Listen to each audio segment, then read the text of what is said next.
Fenomena El Nino yang diperkirakan mencapai puncaknya pada Agustus hingga September mendatang ini dapat mengancam ketahanan pangan Indonesia, pemirsa. Bagaimana tidak, jika hal ini tidak dimitigasi dengan tepat, akan menimbulkan banyak dampak, mulai dari kekeringan ekstrim, gagal panen, krisis air bersih, hingga kebakaran lahan yang tentunya dapat menghambat keberlanjutan dari ketahanan pangan. Menurut Global Food Security Index, Indonesia berada di urutan keempat se-Asia Tenggara dalam hal ketahanan pangan dengan nilai 60,2 poin. Jadi, jangan sampai El Nino ini mengganggu ketahanan pangan Indonesia jika tidak diatasi dengan baik. Nih pemirsa, saya kasih lihat cadangan pangan pemerintah per Juni 2023 berdasarkan Badan Pangan Nasional. Yang pertama, ada gula pasir itu sekitar 115.000 ton.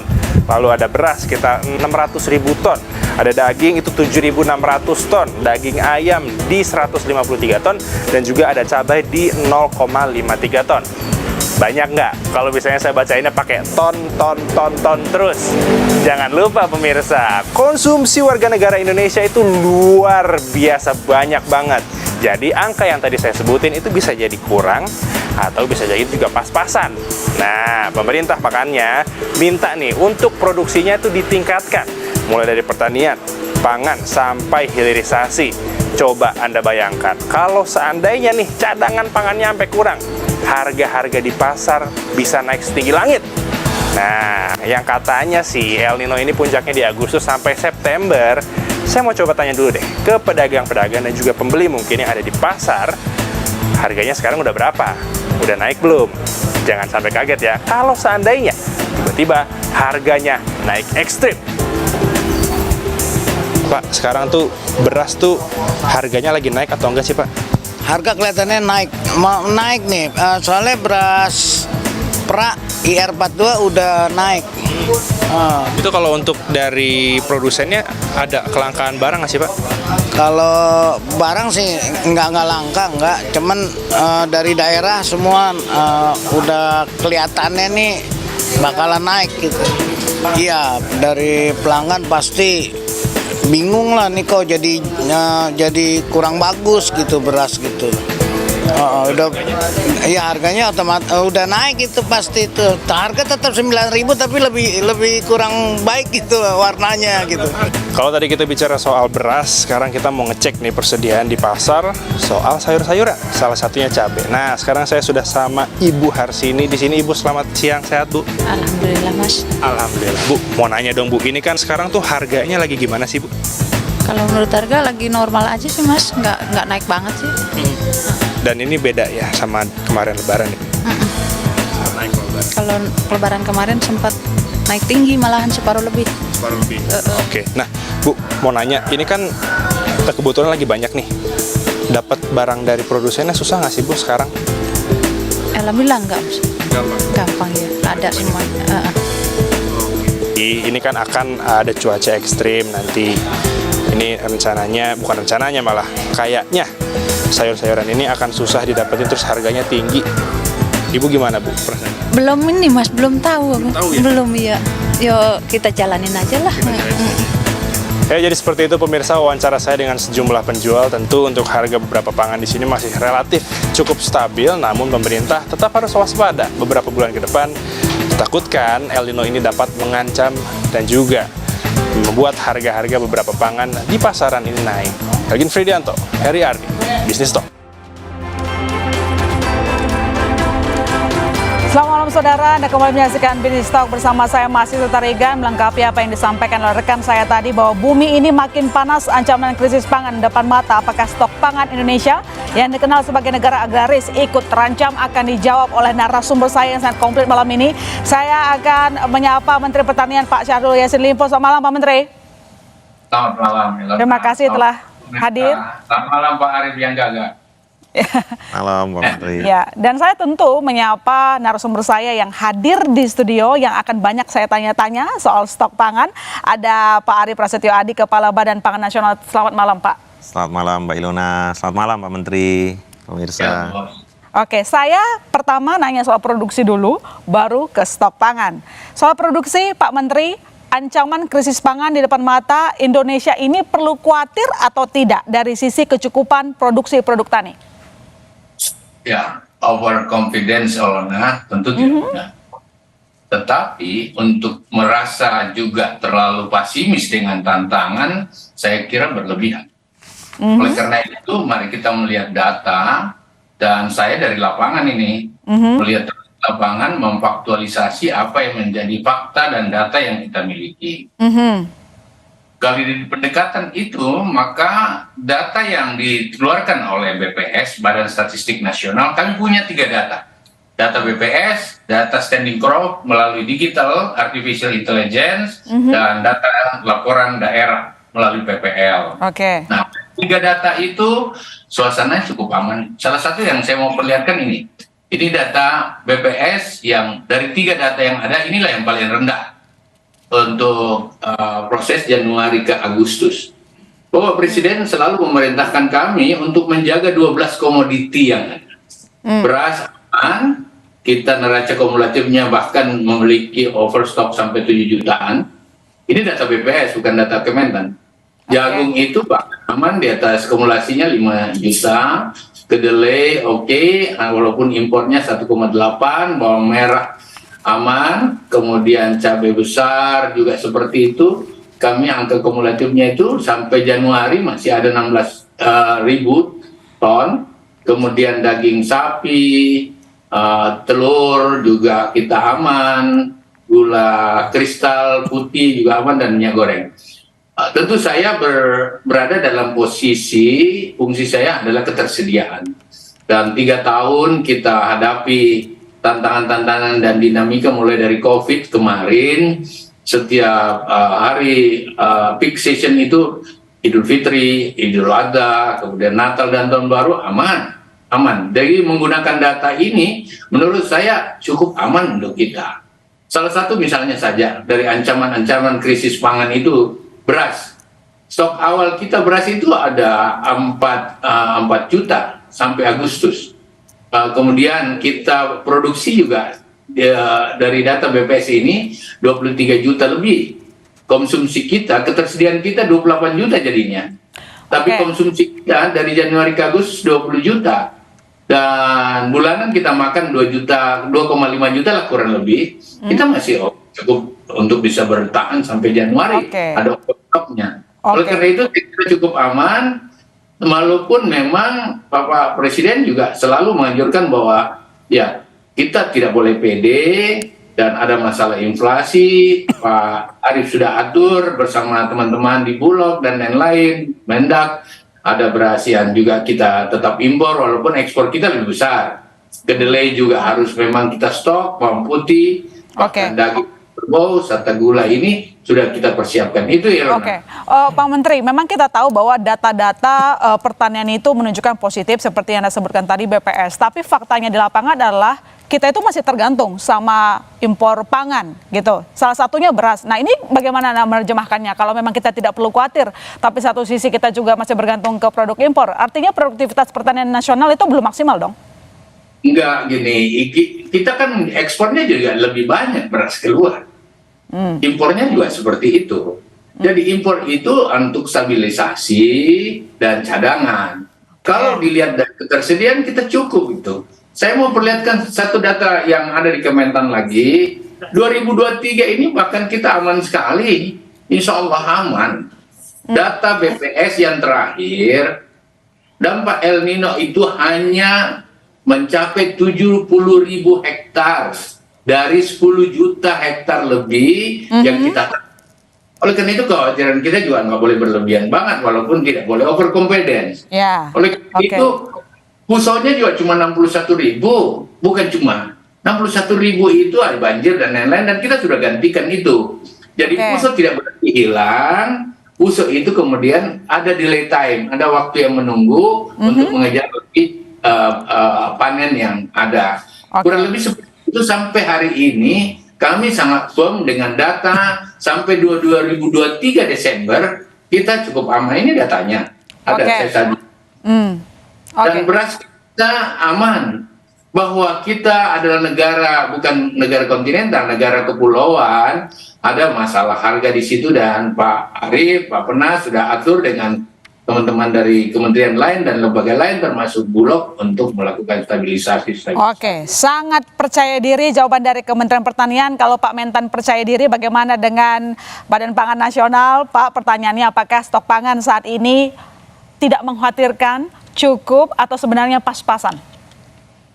Iya Mbak Ilona, Pak Mentan tadi disampaikan kita ini seminggu sekali di absen sama Pak Presiden gitu ya, baru kemarin.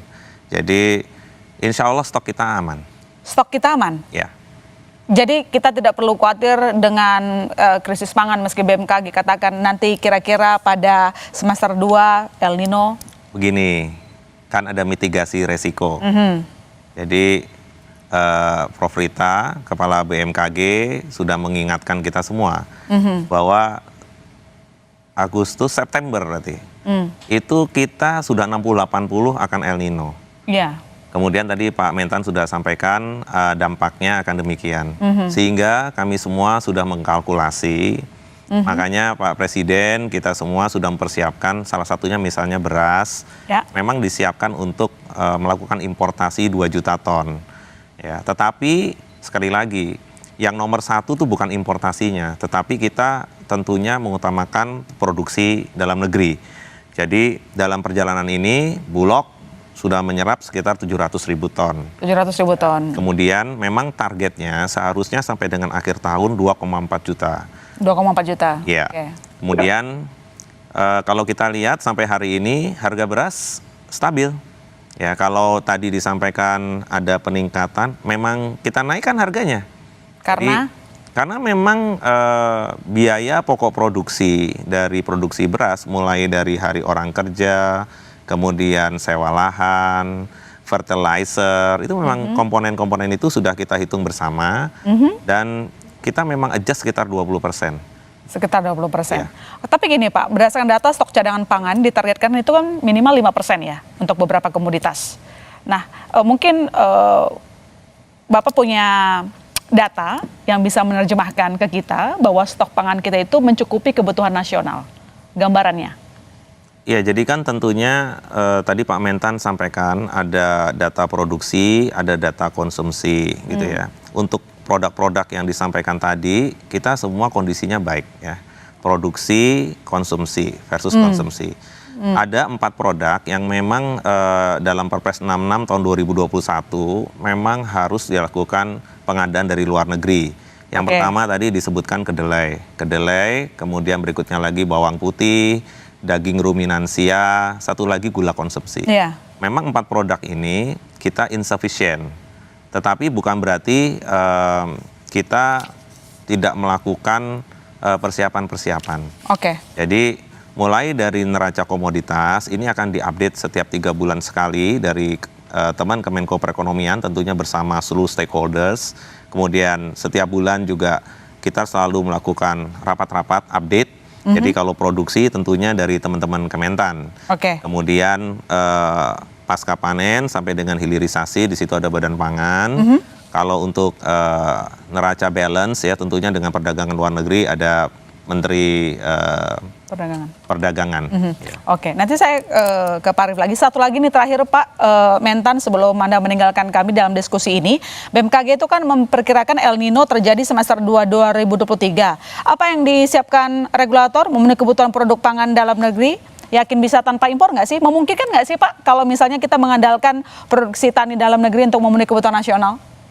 Ya, saya sudah melakukan tesa, antitesa, sintesa dengan hal yang terjelek gitu. Oleh karena itu, sekarang ini kami lagi mempersiapkan ada 9 langkah. Yang pertama, mengidentifikasi atau memapping atau roadmap dari kekeringan yang menjadi membagi wilayah atau daerah. Ada daerah merah, daerah kuning, daerah hijau dengan subjek-objek metode masing-masing. Kita semua di Indonesia ini, di setiap kabupaten dan provinsi, ada daerah yang masih hijau. Berarti airnya masih sangat baik. Itu harus dipelihara, dimaksimalkan. Ada daerah kuning yang memang airnya pas-pasan. Oleh karena itu intervensi teknologi harus masuk. Ada daerah merah yang memang kita sudah canangkan pendekatan-pendekatan tertentu pada daerah merah itu. kita punya 540 sekian kabupaten. Oleh karena itu, percepatan tanam dari sisa air yang sekarang ini saya turun terus di lapangan, itu kita percepat gitu. Jadi yang biasanya panen nunggu 20 hari, sesudah panen, sekarang cuma 7 hari sampai 10 hari harus langsung ditanam, karena masih ada sisa air. Kemudian kita coba memperbaiki embun, parit, sumur dalam, sumur resapan, rehabilitasi jaringan irigasi, diperkuat oleh daerah. Kemudian sekarang ada benih-benih tahan kekeringan yang kami coba intervensi ke bawah. Bahkan setiap provinsi, setiap kabupaten ada 1.000 hektar yang kita harus bisa paksakan menjadi model lumbung pangan kita. Dan kita akan melakukan itu kurang lebih menghasilkan 500.000 hektar untuk menjanangkan hanya untuk menghadapi El Nino. Ini udah jalan. Tetapi El Nino itu membawa hama. Ini juga harus kita perhatikan, karena bisa saja kalau hama werang datang itu buahnya menjadi sangat produktivitasnya sangat rendah. Dan lain adalah menyiapkan, kami berharap para bupati khususnya pada daerah merah itu membuat lumbung pangan untuk menstokkan cadangan. Ini lagi dikontrol oleh tim gugus tugas yang ada di Kementan, kerjasama dengan Badan Ketahanan Pangan, Bappenas, Pak Arief, penjajaran sampai di daerah. Kalau ini berhasil, berarti estimasi kita dari kekurangan yang ada dari prediksi BMKG, kita bisa tutup dengan langkah ini. Catatannya kalau berhasil begitu ya, semoga berhasil Pak Mentan, itu harapan kami. Harus berhasil. Baik, terima kasih Pak Mentan telah bergabung dalam diskusi malam ini. Nanti dilanjutkan oleh Pak Dirjen, dan pertanyaan berikutnya nanti tentu saya akan bertanya seoptimis apa lumbung pangan ini bisa memenuhi konsumsi masyarakat tingkat nasional. Sekali lagi saya ucapkan terima kasih ke Menteri Pertanian Syahrul Yassin Limpo telah bergabung di Business Talk. Pak, sehat selalu.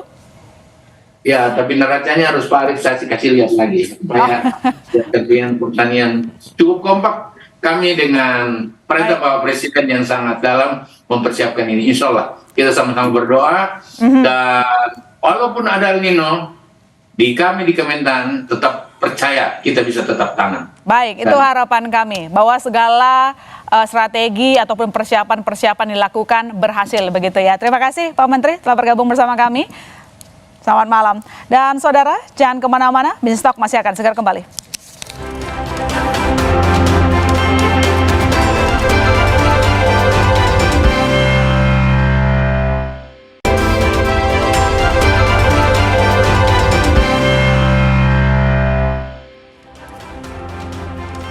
Ya, kita lanjutkan diskusi kita malam ini, dan di segmen ini saudara telah bergabung narasumber lain, yakni Pak Dirjen Tanaman Pangan, Pak Suwandi. Selamat malam, Pak Suwandi. Selamat malam, terima kasih. Ya, ini melanjutkan pertanyaan-pertanyaan kami yang tidak dijawab sama Pak Mentan karena duluan pergi tadi ya.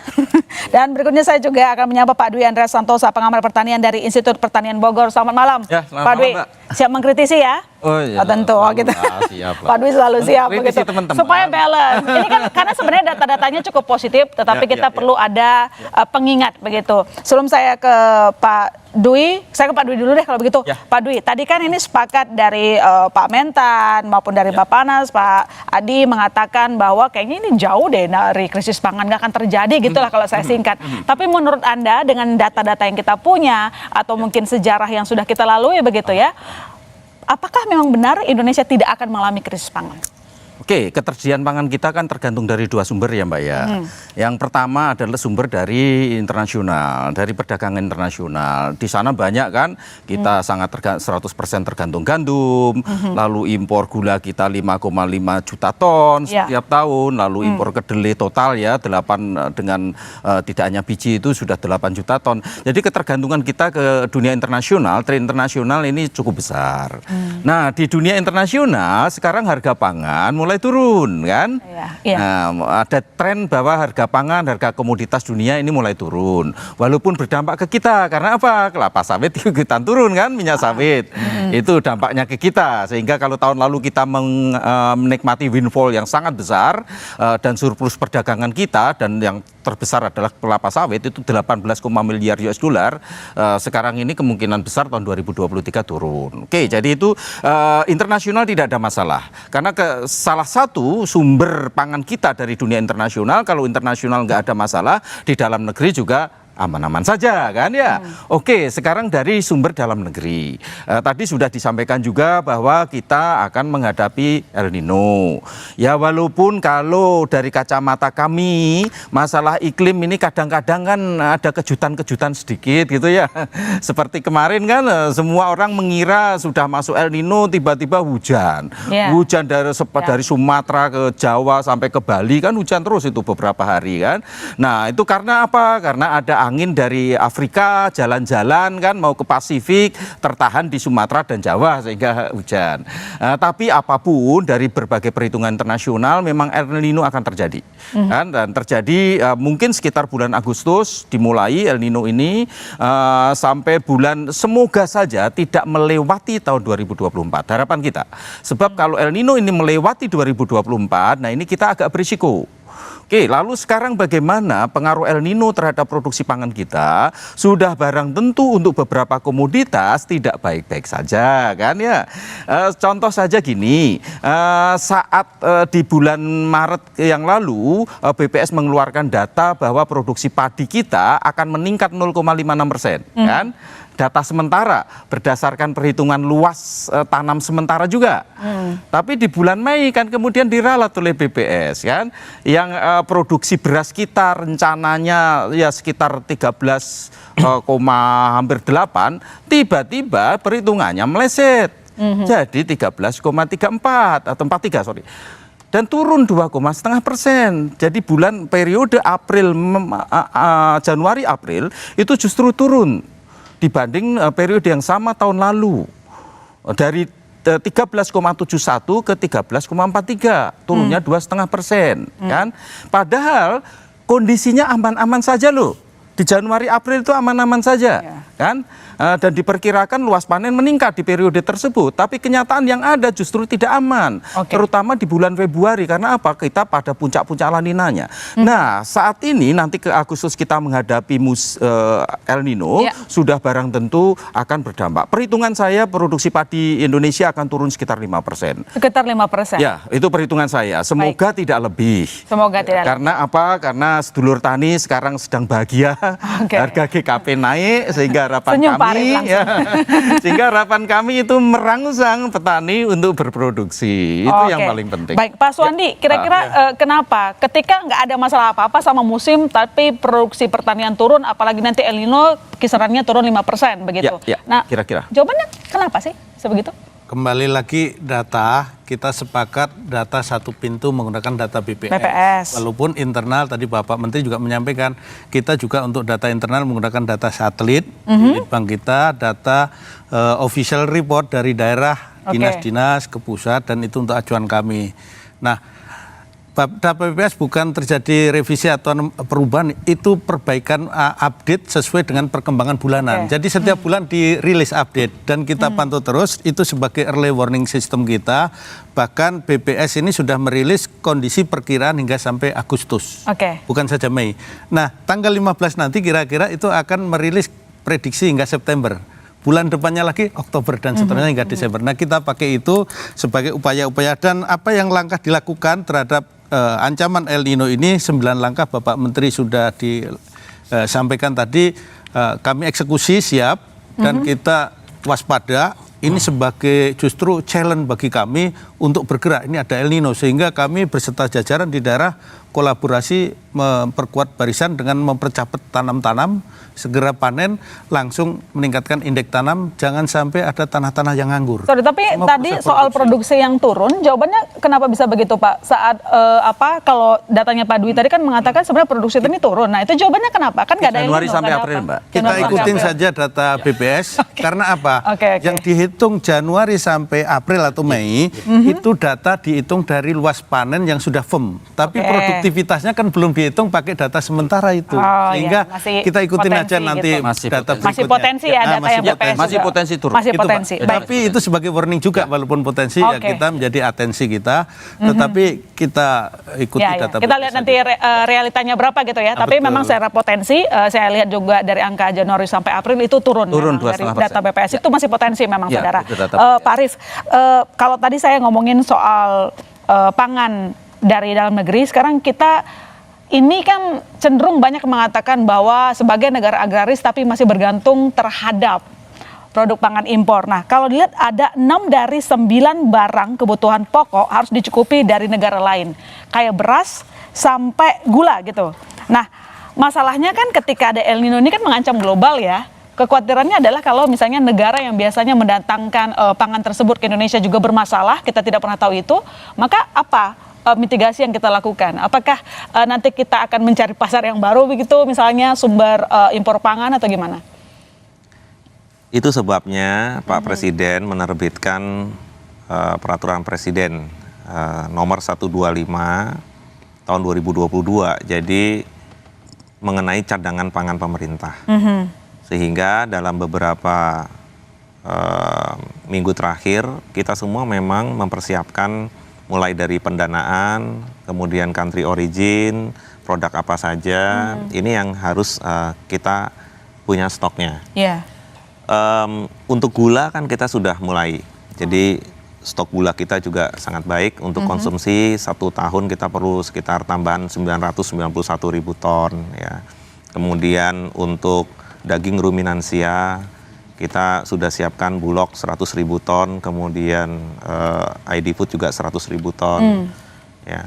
Kemudian untuk bawang putih, saya lihat juga teman-teman dari Kementerian Pertanian sudah menyiapkan RIPH dekat-dekat 1 juta ton.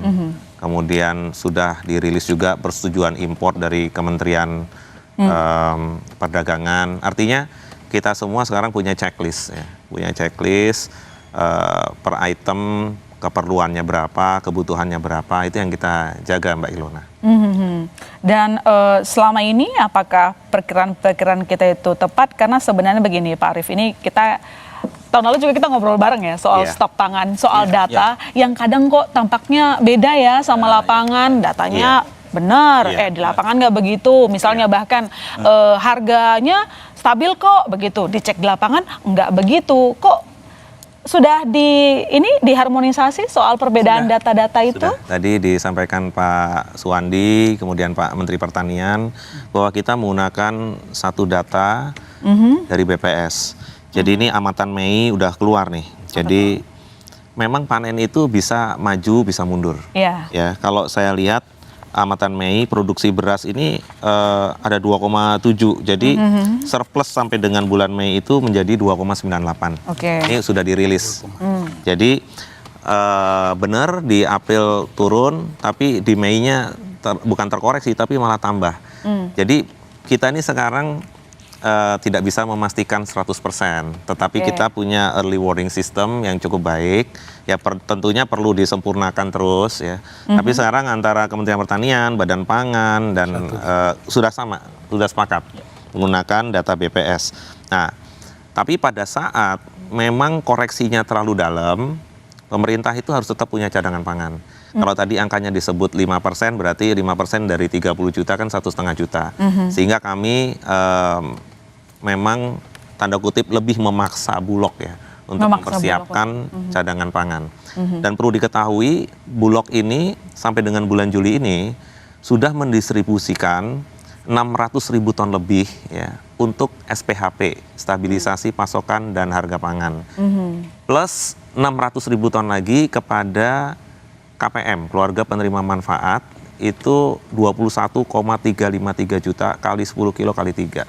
Nanti sebentar lagi kami akan siapkan untuk 3 bulan berikutnya lagi. Ya, karena ini untuk antisipasi. Sehingga stok Bulog yang ada itu sekarang 600.000 ton lebih, sebenarnya kalau kita keep totalnya udah 1,8 juta. Nah, ini perlu diketahui publik juga bahwa Bulog juga bertransformasi, Kementan juga sedang giat tanam ya. Kemudian Badan Pangan sudah mempersiapkan cost structure yang kemarin sudah kita sampaikan. Nanti Prof. Andreas juga bisa cerita tuh. Petani sekarang lagi happy. padi, tebu, jagung ya. Karena dari diskusi kami dengan Prof. Andreas dan pelaku-pelaku bisnis gitu, bahwa produktivitas atau produksi dari petani peternak itu berbanding lurus ya dengan kesejahteraan petani. Jadi pada saat petani dihargai dengan harga yang baik, maka secara otomatis produksi akan meningkat. Ya, memang ada data yang patut kita apresiasi juga bahwa NTP naik ya. Kalau kemarin dirilis dari BPS, semoga terus konsisten naik karena kesejahteraan mereka juga harus kita perhatikan, nggak cuma isi kantong dari konsumen begitu ya. Tapi pertanyaannya begini bahwa saudara, ketika misalnya maksudnya ketika gelombang panas terjadi, maka kekhawatiran kita harga pangan bisa naik. Nah, bahkan Indonesia tercatat sebagai negara yang punya harga makanan bergizi salah satu tertinggi di dunia. Nanti kita akan bahas saudara, tetap di Business Talk.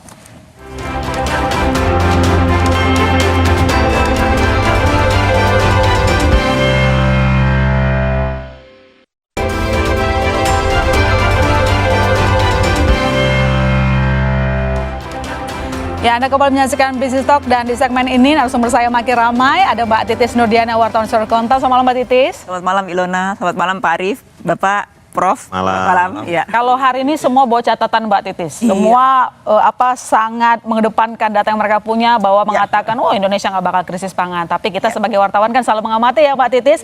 Pertanyaan begini, kemarin pas Covid kan kita juga ada kekhawatiran tuh ya kan akan krisis pangan. Tapi ternyata Indonesia bisa melewati itu begitu. Nah, tetapi ya alhamdulillah memang. Tapi kan tadi juga disampaikan ya, soal iklim kita tidak pernah tahu begitu. Nah, apa yang kira-kira catatan redaksional Mbak Titis yang perlu dilakukan oleh regulator supaya gini, jangan karena kita aman kemarin, ya besok kita merasa aman. Kalau presiden kan bilangnya juga jangan terlalu pede gitu ya. Pede oke, tapi jangan terlalu pede. Silakan. Oke, sebenarnya saya tadi menyimak Pak Arief, Prof. Dan sebetulnya kan kita dari data-data yang ada, terus kemudian dari stok yang ada, dari harga yang juga terjaga, gitu, harga yang terjaga. Yang tadi Pak Arief juga bilang bahwa kita itu kesetimbangan Pak ya, imbang di hulu sampai hilir. Nah, kalau dari kami dari redaksi sebetulnya ada hal yang sangat menjadi pekerjaan rumah. Kalau saya bilang pekerjaan rumah, kita itu selalu ngomongin masalah pangan, tapi kita jangan-jangan tidak menyiapkan ketahanan pangan. Antara kesediaan dan ketahanan itu bagi kami berbeda gitu. Berbeda. Kenapa kita bilang berbeda? Karena apa? Yang namanya ketahanan pangan itu bukan ketika ngomongin produksi. Bukan impor menjadi solusi, tapi bagaimana kita memproduksinya dan kemudian kita itu benar-benar mencukupi stok yang ideal. Faktanya kita tuh selalu tergopoh-gopoh, Pak Arief, tergopoh-gopoh ketika ada masalah, kemudian solusinya selalu impor. Tetapi kita tidak membangun sebuah tatanan ngomongin ketahanan pangan. Dan ini kan sebetulnya harus segera gitu. Kita tidak lagi ngomongin wacana yang sudah berpuluh-puluh tahun kita inginkan gitu. Kita ngomong bahwa kita pengennya beras tercukupi, produksi tercukupi, tapi faktanya kemudian tiap tahun kita melakukan impor. Terus kemudian kita ngomongin gula, tidak juga swasembada. Artinya apa? Antara kebutuhan dengan produksi yang tidak seimbang. Solusi jangka pendeknya benar impor, tapi bagaimana dengan produksi kita? Itu satu. Yang kedua, bahwa di tengah memang betul berdasarkan price index itu memang ada penurunan. Berdasarkan FAO. Namun dalam jangka panjang kalau kita melihat bahwa terjadi hyperinflasi di banyak negara akibat pangan, itu akan menimbulkan restriksi di masing-masing negara yang kemudian mereka menyetop ekspornya. Jika ini terjadi, maka ini akan menjadi tantangan yang sangat serius. Tantangan yang sangat serius karena kita memang solusinya impor, bukan ngomongin produksi.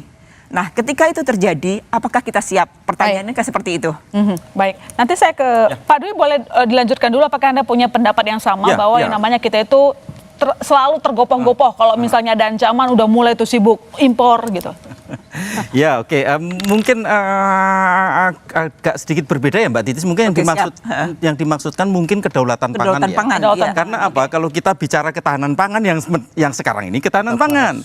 Ketahanan pangan dalam prinsipnya availability itu tidak tergantung dari mana pangan tersebut berasal. Mau dari impor, mau dari produksi dalam negeri, no care gitu kan ya.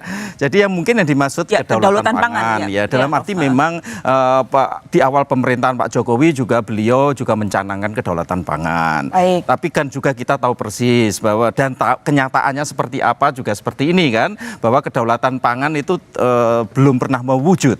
Ya. Bahkan impor pangan kita melonjak relatif tinggi. Kalau kita ingat, ini datanya dari Pusdatin Kementerian Pertanian kan, impor kita kalau tahun 2013, 10 tahun terakhir ya, impor pangan itu melonjak dari hanya sekitar 10 ke sekitar 18,6. Jadi lonjakannya cukup tinggi, hampir 2 kali lipat. Lalu kemudian defisit neraca perdagangan pangan kita itu juga melonjak sekitar 8,9 ke 16,2. Hampir 2 kali lipat juga hanya dalam tempo 10 tahun kan. Kita defisitnya 16,2 miliar US dollar. Itu artinya apa? 240 triliun, 243 triliun tahun kemarin 2022. Jadi kelihatannya antara keinginan dengan kenyataan yang ada ini agak berbeda. Jadi itu. Sehingga ya ini tugasnya Mas Arief bagaimana menjaga ini semua sehingga ke depan itu tidak terus meningkat impor kita, karena itu yang bahaya bagi kita sudah barang dulu kalau ke depan kalau tren impor itu seperti yang sekarang ini. Oke, Pak Ari mungkin bisa direspon pangan ya, dulu Prof, ya. pernyataan tersebut. Apakah benar kita tergopoh-gopoh kemudian dibilang tugasnya jangan dikit-dikit impor, gimana soal ketahanan pangan kita, Pak Arief? Iya, yang pertama kita luruskan dulu. Jadi ketahanan pangan itu tadi Prof. Andreas sudah sampaikan. Kalau Singapura dia nggak punya lahan, tapi indeks ketahanan pangannya tinggi. Oh iya, tinggi, lebih tinggi dari kita. Jadi kenapa tuh?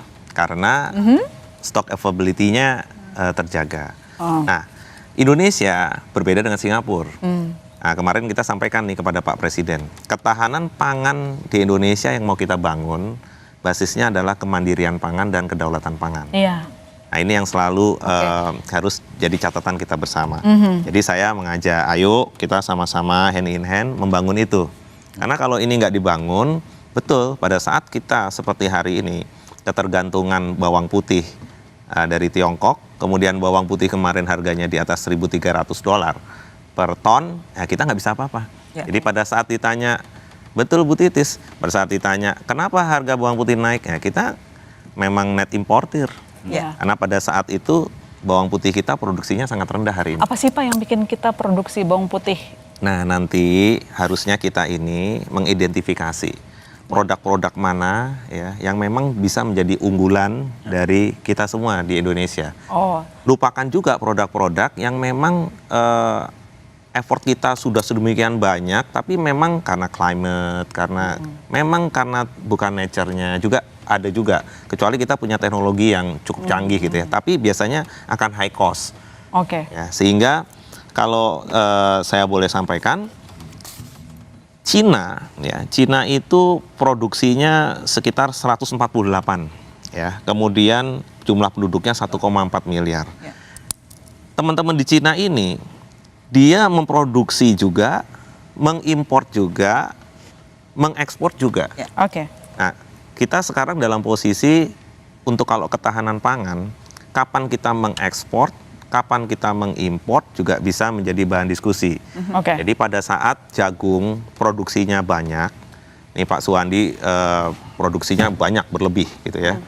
Kemudian silo, gudang-gudang, private, BUMN sudah penuh gudangnya.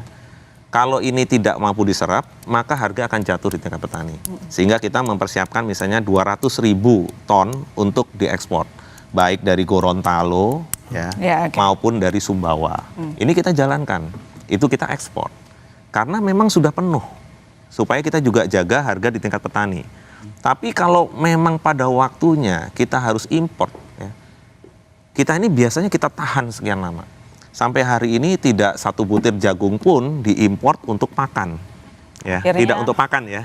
Ekspor. Tetapi yang kita import adalah yang untuk industri, yang aflatoksinnya di bawah 25. Nah, kita maunya semuanya produksi dalam negeri. Nah, tapi industri ini harus dibangun supaya bisa mendapatkan aflatoksin di bawah 25 ppb ini, kita harus apa?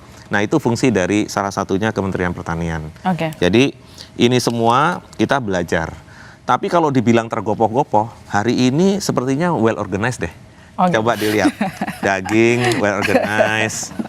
Maksudnya, soalnya tugas saya salah satunya harus menjaga availability stock, ya, kemudian kualitas, ya, kemudian affordability, sama satu lagi sustainability.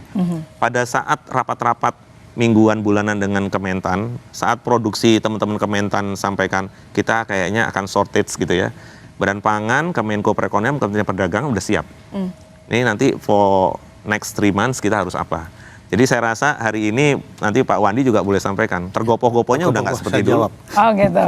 Gitu ya. Tergopoh-gopohnya tidak seperti dulu. Ya sekarang udah dipersiapkan dan makanya saya perlu sebutkan lagi pentingnya cadangan pangan pemerintah. Oke. Ya. Selain melanjutkan pernyataan dari Pak Arief Pak Suwandi, karena kita ngomongin soal kedaulatan pangan itu ya, sebenarnya ada satu proyek yang bisa kita apresiasi begitu ya, soal lumbung pangan dari Kalimantan sampai Papua. Tapi masalahnya adalah itu kan kita harapannya outputnya bagus. Nah takutnya gitu, tiba-tiba lumbung pangan ini tidak berjalan maksimal begitu. Nah, apa yang sudah diantisipasi itu satu. Yang kedua sebenarnya lumbung pangan ini kapan kita bisa panen, Pak Suwandi? Untuk membuktikan bahwa lumbung pangan ini memang efektif begitu ya sebagai kedaulatan pangan NKRI.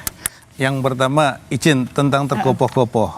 Kita buktikan di saat COVID semua lockdown, kita kerja turun lapang dan dampaknya apa? Kontribusi PDB yang tumbuh kan sektor pertanian. 3 tahun tidak ada impor pas lagi COVID. Itu sangat sulit dan berat karena apa? Ada upaya kerja keras kita semua ke lapangan turun. Nah, terus bagaimana terkait dengan yang lain? Impor pangan betul Pak Andreas tadi sampaikan, tapi di forum ini saya sampaikan neraca perdagangan sektor pertanian surplus. Artinya ekspornya pertanian lebih banyak dibanding impor. Kontribusi besar memang betul dari perkebunan dan sawit. Tapi itu menutup kekurangannya untuk pangan, Bu. Jadi sekitar 11 US dollar lebih itu surplusnya. Jadi tinggi neraca perdagangan itu karena kita juga mendorong, tidak diam lewat berbagai hal termasuk jemput bola perizinan. Sehingga ekspornya naik kan 36% tahun saat COVID, sekarang naik 18% lebih dan udah 660-an lah triliun nilai ekspor. Dan ini karena kerja. Dan berikutnya El Nino ini juga hal sama. Kita antisipatif, kita siapkan, optimis supaya menjaga tadi tidak hanya ketahanan, tapi sekarang itu sudah mengarah kedaulatan dengan berbagai intervensi supaya petani bisa memutuskan sendiri, lebih mandiri dan lebih kuat dengan berbagai fasilitas intervensi pemerintah dan KUR. Nah, terkait dengan lumbung pangan yang kita bangun di Kalimantan Tengah dan daerah lain, ini kapan panen? Kalau panennya 3 bulan sekali sesuai musim. Di sana ada yang 2 kali tanam, 3 kali tanam dan panennya 3 bulan kemudian. Hasilnya kelihatan produktivitas. Produktivitas padi di Kapuas, Pulang Pisau lebih tinggi dibanding sebelumnya. Kita bandingkan dan itu diukur oleh BPS independen. Itu kelihatan hasilnya. Sebentar juga panen lagi. Bang, ini sangat menarik sih untuk detail lanjuti, tapi karena kita keterbatasan durasi, saya mau nanya ketiga narasumber lainnya dengan saya minta jawaban-jawaban yang singkat karena tadi ngomongnya bahwa ini kan sangat pede ya kalau stok pangannya gitu ya, produk tani Nah, tapi begini Pak Arief, harga itu di lapangan itu suka naik tiba-tiba, turun tiba-tiba, dan salah satu kendalanya katanya karena distribusi pangan antar daerah dinilai masih menjadi permasalahan utama. Itu satu. Yang kedua, kalau saya lihat catatan dari FAO, dia mengatakan bahwa harga pangan NKRI itu menjadi salah satu yang paling mahal untuk makanan bergizi. Jawabannya, itu kenapa sih sebenarnya? Coba dilihat inflasi Indonesia berapa? Ya 3, sih. Kalau inflasi itu berarti merepresentasikan harga. Jadi daya beli masyarakat itu cara jaganya tadi dengan ketersediaan, kemudian memang saudara kita yang di bawah juga kita ganjel, ya mengenai bantuan-bantuan pangan non tunai. Kemudian kalau kita lihat Argentina itu inflasinya 114%. Amerika sebelum ini 8%, ya kemudian turun. Tapi kalau di Amerika jangan lupa pertumbuhan ekonominya juga di bawah. Kemudian mereka menaikkan suku bunga. Kemarin Pak Menko kemudian Bu Sri Mulyani menyampaikan bahwa mereka akan sampai ke interest rate ke 5,75%. Artinya apa? pertumbuhan ekonomi rendah, kemudian inflasinya turun tapi diganjel dengan suku bunga yang tinggi. Kalau di Indonesia ini balance, seimbang. 3,5, pertumbuhan ekonominya masih 5%. 6 kuartal berturut-turut ya, pertumbuhan ekonomi di atas 5%. Itu harus disampaikan kepada masyarakat. Kemudian inflasinya turun terus sampai ke 3,5%. Kemudian nanti Prof. Andreas juga bisa jelaskan, hari ini petani happy diberikan dengan harga yang bagus. Benar. Baik. Dan ini prestasi kita karena indikatornya adalah inflasi kita terjaga, pertumbuhan ekonomi terjaga, kemudian petani NTP naik. Itu data begitu ya. Dan closing statement dari Mbak Titis dan Prof, silahkan singkat-singkat saja sebagai penutup. Prof dulu. Yang tadi yang menanggapi terkait dengan bahwa harga pangan berkualitas tinggi ya di Indonesia, itu sebenarnya tidak benar juga. Kalau kita lihat, katakanlah kalau kita bicara sumber karbohidrat berkualitas itu kan padi dan beras dan gandum ya. Nah, beras itu ini data resmi Indonesia itu 12.750 per kilo, Filipina 13.960 per kilo, Vietnam 14.720 per kilo, Thailand yang kita impor dari sana 18.360. Jadi kalau kita melihat data-data internasional, kita perlu hati-hati juga. Misalnya tahun 2020 ketika FAO dan 16 lembaga internasional lain menyatakan bahwa dunia akan mengalami krisis pangan, saya bantah, saya tulis di Kompas, Mbak. 5 bulan kemudian itu nggak benar. Mereka nakut-nakutin aja begitu maksud Prof Dwi? Ya, dalam arti apa? Kita harus lihat juga politik internasionalnya. Politik internasionalnya apa? 65% pangan yang beredar di dunia diproduksi oleh negara maju. Sehingga mereka ingin harga pangan naik. Kan itu kan? Kali ini Pak Dwi begitu kompak dengan pemerintah. Enggak kompak lah. Saya melihat data yang sesungguhnya. Datanya ada. Datanya ada. Baik. Hari ini datanya kompak. Jadi di mana-mana. Kompak. Saya bilang, Mbak Titis masih cek saja, Mbak.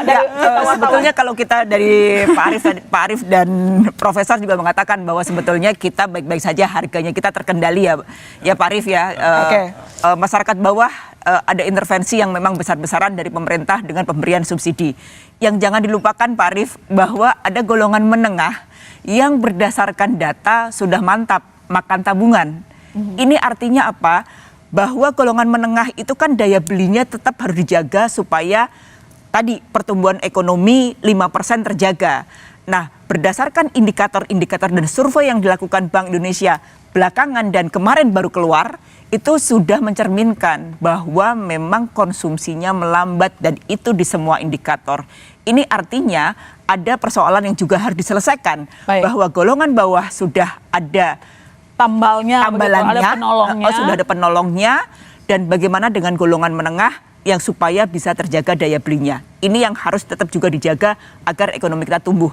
Supaya juga kedaulatan pangan juga menjadi PR yang benar-benar serius dikerjakan dikerjakan sehingga kita tidak impor dan impor menjadi solusi, tapi bagaimana kita meningkatkan produksi dan kita berdaulat terhadap pangan. Ya, itu harapan kita bersama, regulator, pengamat maupun kita wartawan, harapan kita demikian. Saya ucapkan terima kasih banyak ke Pak Arief Prasetyo Adi, Kepala Badan Pangan Nasional atas data-datanya yang ciamik, yang sangat confident, begitu nggak akan terjadi krisis pangan. Harapan kita bersama ya saudara, dan tentu tapi harus waspada. Tetap harus waspada. PD boleh tapi jangan overconfident, begitu. Ke Pak Dirjen Tanaman Pangan, Pak Suwandi, terima kasih banyak juga telah bergabung bersama kami pada malam hari ini. Kerja keras, menaikkan produktivitas, dan tentu saja yang hari ini tampak begitu kalem. Ada Pak Bian Santoso, pengawal pertanian dari Institut Pertanian Bogor. Terima kasih banyak atas ulasannya, Mbak Titis Nurdiana, wartawan Suara Kontan, dan saudara jangan kemana-mana. Bisnis Talk masih akan segera kembali. Mbak, yang penting. Muliakan petani. Sepakat. Benar, sepakat.